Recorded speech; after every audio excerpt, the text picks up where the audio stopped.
This was a ministry that was never supposed to happen. I was a college student running a ministry called Kamp, and we'd all go out into the woods to reconnect with our creator and creation. Then my best friend, Jared Lovecamp, was like, hey, let me help you run it. God must have been like, Austin, I see what you're doing, and I'm gonna send you some help. God saw all of my giftings and how he made me, and he gave me a best friend, not only to be in friendship with, but also to be in kingdom advancement with. And one of the best pictures of Jared was on this smaller camping trip that we took with some friends. Yeah, the stars that night were unbelievable. And as he was looking up, it was as if he was just looking right at God.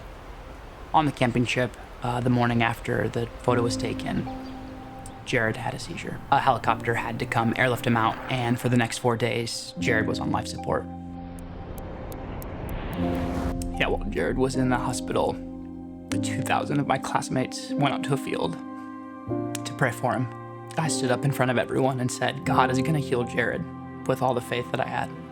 The next day, Mr. and Mrs. Lovecamp called us, and Jared had went home to be with the Lord. The whole time you're thinking, why? Why my son? You had a lot of people praying for him. Why didn't he save you? I never wanted to go camping again, much less lead a Christian camping trip, but I felt God keep speaking to me, Austin, dream big. So I said, okay, God, what would be my craziest dream? What would have to happen that would have to be you? And me and Jared had always kind of dreamt about doing a Kamp at an actual summer camp environment. I remember going, okay, God, if this is really you, we'd rent out Young Life's Lost Canyon. Answers the phone, hears me out, and goes, yep, yeah, sounds good. Camp is yours. And I remember going, do you know I'm a college student? Expecting he'd be like, oh, that, never mind, it's too young. And he just pauses and he goes, oh, no, I didn't catch that, but do you want a discount?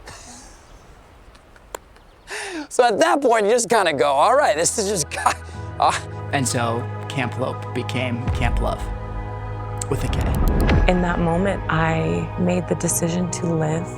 There's like purpose and beauty. It just opened my heart back up. And everybody should experience it. And now I can just be a flame for Christ and go out and make disciples among him. It's like I was a little tiny bush fire, and he just stacked all the wood on there and turned me into a bonfire. Now I'm just burning. It's like crazy, and it doesn't make any sense. 5 years later, Kamp Love is serving 19 universities in 10 states. And God has inspired students all across the world to be asking the question, how can we bring Kamp Love to our campus? And God's love is still on the move, which is why we created the 105 vision. We're planting 100 more Kamp Loves in 5 countries, partnering with 100 local churches, and doing it all in 5 years.